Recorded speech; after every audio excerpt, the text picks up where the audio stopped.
All right. Out of recommendation, this video is gonna be about Ukraine, and shout out to COD School 9, man, day one right here.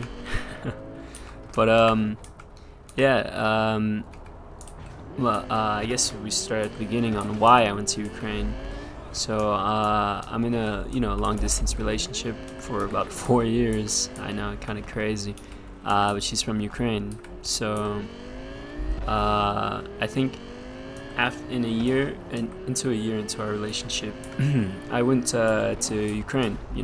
Should probably go there to go see who you're dating. Uh, you know, I don't even think it was a year. I think it was less, actually, like 6 months, I think, or something like that. Because I had to save up the money. Can't go to Ukraine just immediately. It's like across the world, so it's difficult. But yeah. Anyway, about besides my relationship, traveling over there is it's an experience. You get to see a lot of different stuff. One thing I recommend if you're doing like that type of long distance travel where you gotta stop at one place to get to another is set time aside to actually just chill out, at whatever place you're going to. Like for me, my first time, which I think was a really good first time, going to Ukraine was I went to Amsterdam as one of my first destinations. Actually, shoot, I'll pull it up right now, but I believe it was from Las Vegas, actually, Las Vegas to Washington, Baltimore, and then. But yeah, it was still expensive. Anyway, my time at Amsterdam. So I flew from Baltimore to Amsterdam, and I'm happy I spent a good like 2 days there. Of course, it's not enough to like truly, see how it was. But I was able to go to one of these art exhibits that was right across from my hotel. I'll pull it up. I don't know the name right now, but I'll probably search it up and pull it up as well. But yeah, it was pretty fun. I honestly enjoyed my time. I remember this one time when I got into a taxi in Amsterdam. The guy was asking like, "Oh, like where are you from?" I said, "Oh, I'm from America," and he was like, "Oh no, where are you really from?" And he was like curious, like, "Are you from Morocco?" Because he was from Morocco. But I said, "No, I'm Mexican American," and they were just so surprised. They're like holy smokes, that's pretty cool. Like I don't know, maybe it's like an odd mixture. Of course, here in America, it's quite common, but maybe for them in Europe. But yeah, he was just asking me about a whole bunch of stuff, just generally friendly. I really do like that. But that about Amsterdam is that even though there's a lot of like foreign people, they're all really friendly and quite nice.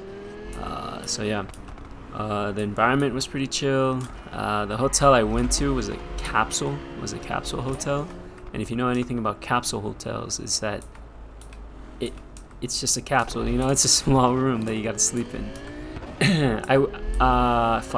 I think I have a video. If I do, I'll put it up. If I don't, sorry. But yeah, it was really nice, and yeah, I had a lot of fun. Next day, shoot, where did I go next? Oh yeah, I went to shoot, what was it? Italy, I think. Hold on, guys. I gotta jog my memory real quick. All right, yeah, sorry about that, guys. So it was from Amsterdam to Bucharest, Romania. A lot of people go through the Polish, way to Ukraine, but I went through the Romanian because where my girlfriend was at, it was closer to the Romanian border. So yeah, I went through there, and honestly, I went through both. I went through the Polish corridor, and I went through the Romanian, and Romanian is just so much better. Not in the way that uh, like like more places to go see and visit, but in the way that it's just less people. less Having less people makes it honestly a breeze. I don't think a lot of people go through the Romanian border to Ukraine, so yeah. But what I will say about both borders is expect 4 hours of waiting there. Getting out, I think getting out is a lot more difficult than getting in. I think getting in, it only took me like 2 hours or so, or an hour. And then getting out, it does take quite a bit. I will warn that. So if you do have a flight getting out of Ukraine, I would suggest at least, I don't even know, like 10 hours ahead. I would really be careful about that. But yeah, it was a lot of fun. Now my actual time in Ukraine, I went to a oblast called Chernivtsi. It's pretty nice, you know, close to the Romanian border. So it's pretty out west. So you know, you don't really have too much to worry about. Of course, there's still alarms and everything, and you know, you can still be hit by a missile, you know, or a shaheed. So I still gotta be careful about that. But yeah, it was like, it was just pretty chill. It was like any other city in, like, I guess, in Eastern Europe. Like I went to Poland, and honestly, Poland was quite similar, you know. At least the western part of Ukraine. Like Lviv is a really nice city. I had a lot of fun there, and the people are really nice. One thing I will say about Ukraine is that they like seem very seclusive, but they're, you know, they're really not if you like just talk to them. They're a lot of fun, you know, and yeah, at least that's how my experience was. Of course, it's varying depending on where you go and who you're with. Me, I was a solo traveler, so I just had the opportunity to go talk to people and visit people, you know. And yeah, also planning your trip over there. Yeah, it's pretty cheap. I'd say the most expensive part was actually just going there, because you know, airports are pretty fucking expensive. So you gotta spend like $6 on a bottle of water, man. Yeah. And out there, it's only like $1 for a bottle of water. And I don't mean like the small ones. I mean like the pretty big ones, like a liter, I think. But yeah, it's honestly really nice. So I haven't gone to a hotel in Ukraine, but I saw the prices. They're not too bad, depending on where, what kind of hotel you're going to. I think, I think like a 5-star one was like $30 a night. At least the one I saw. I don't know, the prices might have changed, because I was lucky enough to have my girlfriend to host me, to, you know, actually have somewhere to stay. So it was quite simplistic for me to, you know, not worry about like hotels and reservations and, you know, food and stuff. Yeah, her family cooked for me, so, you know, it was quite nice. I'm very grateful for that. And awesome. What else? I have so much to talk about, but I don't really know where to begin. I guess one part of my adventure is the buses going there. So I would really suggest downloading an app called, I don't even know how to say it. It's OMIO, and that's where I get all my buses in and out of Ukraine to go to, you know, any city. I highly suggest that. The bus stations are honestly, they're pretty good. I haven't had an issue with it, but I would suggest at least going 30 minutes before your bus. I just recommend 30 minutes for any kind of activity, but yeah, especially for buses. I mean, they could end up late, they could end up early. It really just depends on when. Just make time for it. And yeah, they're pretty comfy depending on what you get. Me, I had like this really fancy bus. I'll throw up a picture of it that had like these red seats that were really nice, and yeah, I had a lot of fun. I do have to warn though, they might not have AC, so yeah, depending if you're susceptible to the heat, can't speak. Yeah, I'd suggest buying water. The good thing about the buses is they stop ever so often to pick up more passengers. So you get depending on how far your trip is, you're gonna get a lot of stops. You don't have to worry about that. If I did have to worry about something, it's that what's it called? I don't want to sound mean or bad, but there are some like beggars, at the bus stops that will kind of just start asking you for some money and stuff, and I usually give them like a small amount, because I honestly I don't know the customs, and I don't know what they'll do with it, and yeah, so I always, and to anyone, I always give like a little bit, because I enough to buy like food or water. I don't really want to give out money for drugs and alcohol, it's not a proactive thing, but yeah, I'd be careful about that. What else when traveling? Watch out for your things, common things I would suggest. But yeah, you get to see a lot of the countryside, and it's pretty beautiful. I'll throw up a church I went to in Lviv. It's really beautiful. I'll show the interior. I'm not sure if I was even allowed to take pictures inside of there, but yeah, I did. But yeah, it's pretty beautiful. And there's a lot of abandoned buildings. So if you're big into exploring that, I would suggest that.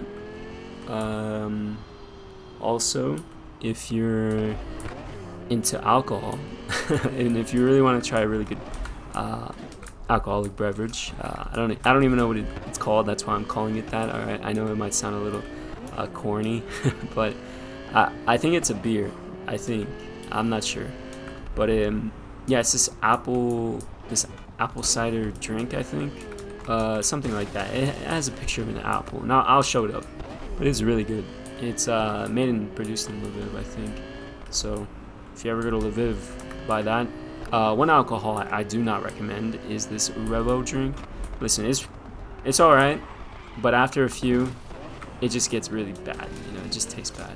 Maybe depending on what flavor you get, you might enjoy it or not. But yeah, I only enjoyed it for like one drink, and then after two, it just tastes pretty chemically terrible. So yeah, let's see. The trains over there,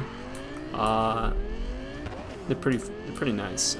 If you're like into old-fashioned stuff, like back in the 80s or 90s, they still have their oh man, sorry.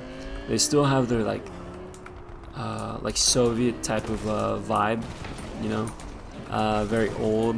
Depending on what train you're on, I can't say that for everyone, but the one I went on was pretty nice. Kind of reminded me of Stalker, because of the way it was.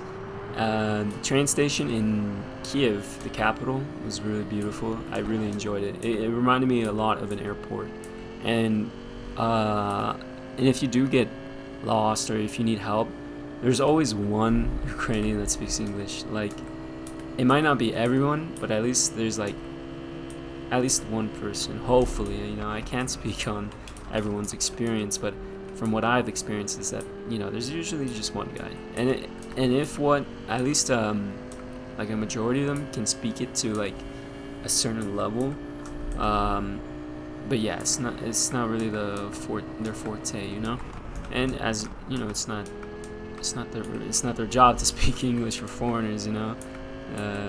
So yeah, yeah, I'd mainly just get Google Translate, download that.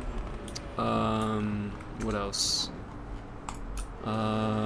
Sorry, I'm clicking in and out of the screen, so it might lag. Hold on, let me pause this real quick so I can actually focus.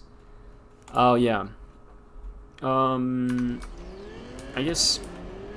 Shoot, I don't really know where to go from here. The people are really nice. I haven't had much issue. Of course, you get a lot of stares, maybe depending on, you know, on the way you look or the way you are. What I mean by that is like, not a lot of people are like all bubbly, you know. So if you act bubbly and smile a lot, they might stare at you. You know, it's just a culture thing. But otherwise than that, I think a lot of them, a lot of like Ukrainians are like pretty chill, and yeah, they don't really mind like if you're in their country or not. I think they'll ask questions, you know, like you could go anywhere, why'd you choose here? I've gotten that question before. And you know, I give my explanation, you know, my girlfriend and everything, and they're like, oh, okay, that makes sense. So yeah, yeah, if you ever just want to have fun or do something, I would go to like parks or, you know, general areas like bars and clubs and stuff. But I met a lot of cool people at parks. They'll either come up to you, or if you're sociable enough, they'll go up to you. I had one guy from my hotel. He was asking me like, where am I from? And I told him, and he's like, oh man, that's so cool. Like if he asked if I wanted to go out and you know, see the town, and I agreed. And he ended up like talking to like these two Ukrainian guys, and one of them knew English, which was, you know, kind of surprising. But yeah, we just talked to them, and after that, oh man, it's dead end. After that, we just sat and drank with them for the whole night. Yeah, it was pretty nice, a lot of fun. What else should I say? Man, there's just a lot to say about it, you know. It's such a unique place, especially now with the war happening and everything.